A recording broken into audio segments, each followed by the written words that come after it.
Hello there.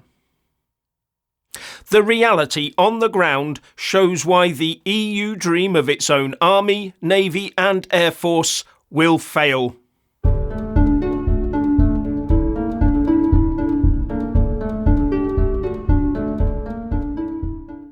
Right now we have a growing problem in the Red Sea, as Yemen-based Houthi rebels use rockets and drones to try and shut the area down to shipping. The US and UK have taken a very firm stance, but the European Union is disorganised and disunited on this issue. And why is the EU so disunited? Because, as I keep saying, nation-states inside or outside the EU all have different foreign policy and defence needs. Something that this current situation brings into stark relief. The two main EU players, Germany and France, are now at loggerheads with each other on both the Red Sea issue and Ukraine. Germany wants to see France step up to the plate more on Ukraine, with the Telegraph quoting one EU diplomat as saying that the Germany-France relationship between Chancellor Scholz and President Macron is failing. The relationship isn't really working at the moment. The Germans think the French are not doing enough on Ukraine, despite talking a big game, and they are right, said the diplomat. The Germans also want the EU to expand the French-led European Maritime Awareness in the Strait of Hormuz, Operation Agenor, westwards into the Red Sea, with Chancellor Scholz willing to put a destroyer into the mix to help. But France seems reluctant to do so. There have also been calls from the US for the EU Spanish Navy-led anti-piracy operation in the northwestern Indian Ocean, the European Union Naval Force Operation Atalanta, to be expanded north. Yes, the European Union Naval Force, or EU NAVFOR for short. But this request from the US was vetoed by the Spanish. And Euronews and the EU Observer are reporting that they've seen documents showing that the EU is looking to send a minimum of 3 surface-to-surface and surface-to-air capable units into the Red Sea and the wider Gulf region for at least a year on a bespoke mission to protect shipping from Houthi and potentially other attacks. The plans are expected to be put forward by the EU's High Representative of the Union for Foreign Affairs and Security Policy, Josep Borrell. It's an EU mission, with the operation to start within the next 2 months. But the difficulty starts when it comes to their posture. Will they be purely defensive, or will they be ready to back those like the US and UK in taking direct, kinetic action against the Houthi missile and drone bases in Yemen? Now, Germany, the Netherlands and Denmark have backed these direct airstrikes, but France, Italy and Spain have not. And Macron is pushing for the EU to build up its strategic autonomy so it can push its own geopolitical power independently of Washington. But to do that, you have to have joined up thinking at an EU level. And there does seem to be a distinct lack of that in that department. They need a full Brussels-led foreign and defence policy that overrules all individual nation-state requirements. Otherwise, it's just pie in the sky. Right now you have some member states who are prepared to use their military assets to take direct action, and others who won't. Then there's the Republic of Ireland remaining neutral and does nothing, while enjoying the umbrella of protection provided by NATO, the UK and the EU.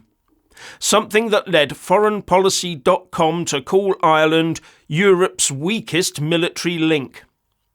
Good luck in getting them to join or pay for an EU army. They want the protection for free. And there seems to be some sort of open secret deal dating back to the Cold War for the UK to defend Irish airspace in an emergency because they can't defend their own airspace. Then there's all those transatlantic cables they can't defend within their sea area either. And as an example, Sinn Féin has made it absolutely clear they want military neutrality to stay.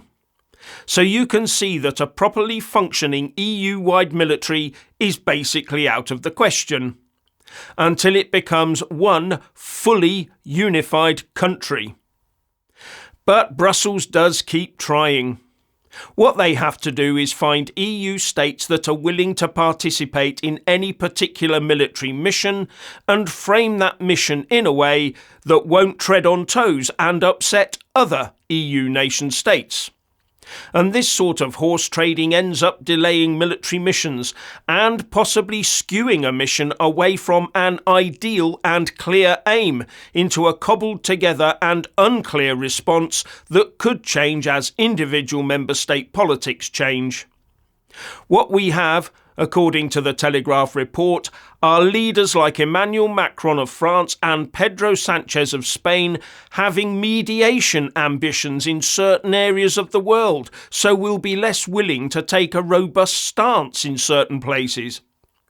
And that's exactly why the UK must steer clear of any involvement in any EU military structure. But all the pro-EU lobbies will tell you that the EU is fully united and that all the member states are singing from exactly the same hymn sheet. And were it not for Brexit, the UK would have been more and more wound into this mess as time went on. But at the moment, the strongest response to the Houthi attacks has been from the US-led Operation Prosperity Garden. The operation has over 20 members, but 10 of those are involved but remaining anonymous. Their support is covert. And one wonders how many of these are Arab states in the region, or even EU member states, all of them fearing economic and even military or terrorist reprisals for taking the US side. Now, the pro-Hamas crowd out there are always demanding that Israel obeys every law to the letter and beyond, including UN resolutions, etc. But did you know that the UN has passed a resolution recently demanding the Houthis cease their attacks on shipping? But that's being given a good stiff ignoring by both the Houthis and the pro-Hamas supporters in the London protests who've been cheering on the Yemen-based Houthi attacks. And that's something that tells us a lot about these protesters. They are not against war. They are not against the use of military force against civilians. They are happy for and fully support the Houthis in their attacks on unarmed civilian shipping. They are for military piracy against innocent shipping. They are prepared for innocent people to die in their cause, while they virtue signal their pretend call for peace in the region. They are beyond hypocritical, as are those that gullibly attend the same protests as these people, waving their "from the river to the sea" flags. And that we have people within this country calling for attacks on innocent shipping and on our own armed forces and those of our allies in such large numbers beggars belief. These people are not UK supporters, and we invite more of them in every single year. And still our politicians are squabbling about how our borders should be controlled, as if we have all the time in the world to sort it out. And at the moment we have two choices in our uniparty state. The choice between Rishi Sunak's wide open borders and Keir Starmer's non-existent borders. This cannot continue, or the next front we fight on will be within this country.